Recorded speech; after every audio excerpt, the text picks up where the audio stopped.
Growing up in East Tennessee was better than anything that I could ask for. The house I grew up in backed up to woods where I could play and explore. Everyone I'd ever known lived within an hour or so of me, and I had a family that I loved who taught me everything I know about how to be a person. And that's where Manufactured Luck must have started. My name is Kevin Keck, and I am the writer and director of Manufactured Luck. I never knew my mom's dad, Jim Henry. I've known him only through the memories of others and the rare photos and mere seconds of film that survive of him and his small-town tobacco farm in Calhoun, Tennessee. Later, I would highlight this farm and highlight him in Manufactured Luck by using some of those photos in the film's opening sequence. But to me, these memories kickstarted my obsession with understanding people through their stories and looking for their humanity. That really intensified when my dad's dad, Glenn Keck, passed away. A restaurant owner and avid contester, he really was the inspiration for the character of Jim in Manufactured Luck. I wouldn't say that Manufactured Luck is in any way autobiographical, but he certainly inspired the character in more ways than one. He was the epitome of impactful and memorable.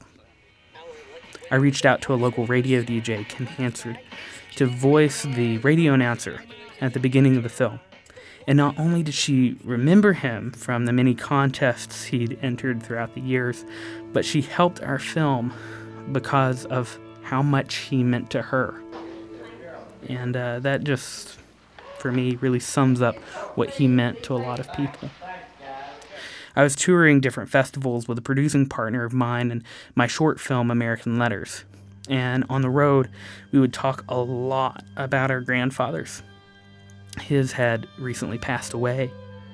That got me thinking about the idea of legacy and what it meant to leave something behind. It was late in 2018 when I sat down to write that first draft of Manufactured Luck. The first draft looked pretty similar to how the story ended up being told, but from there it took kind of this wide series of detours, and I changed certain elements. Ash was a boy, then a girl. Ash had a big family, and then it was just Ash and her mom and her granddad.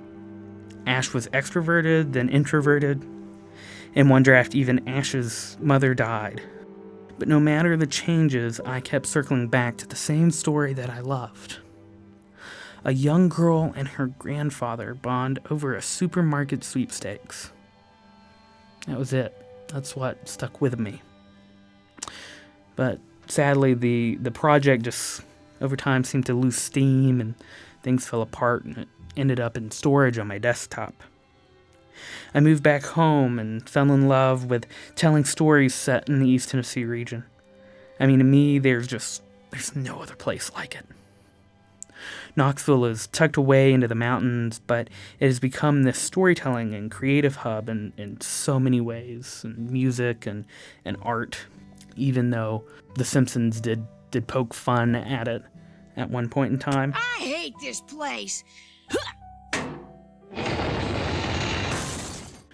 When Brandon and Adam expressed interest in working on a project in the fall of 2020, I knew I wanted to present something intimate and vulnerable, like the region I knew it was going to be set in.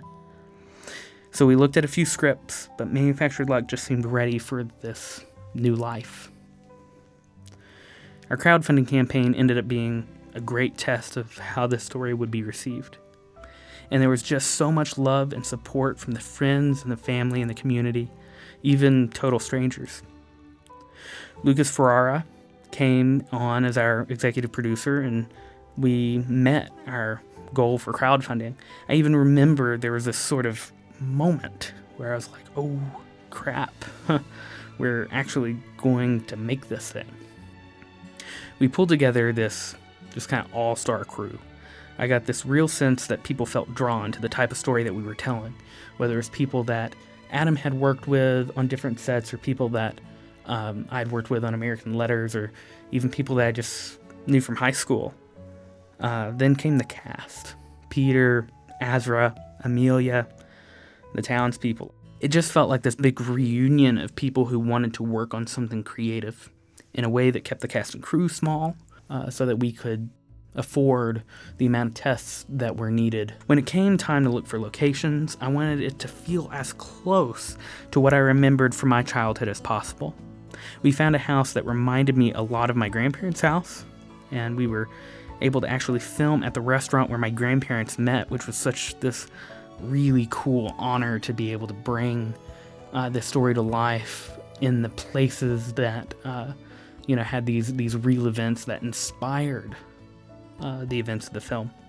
3 long 12-hour days later, and we came away with a film that captures the feeling that I felt in those conversations years earlier. Those memories. It was just really cool to see all that happen from the director's chair.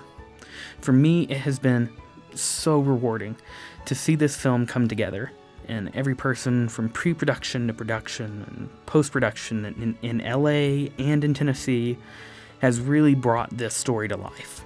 But more importantly, each person made this story their own.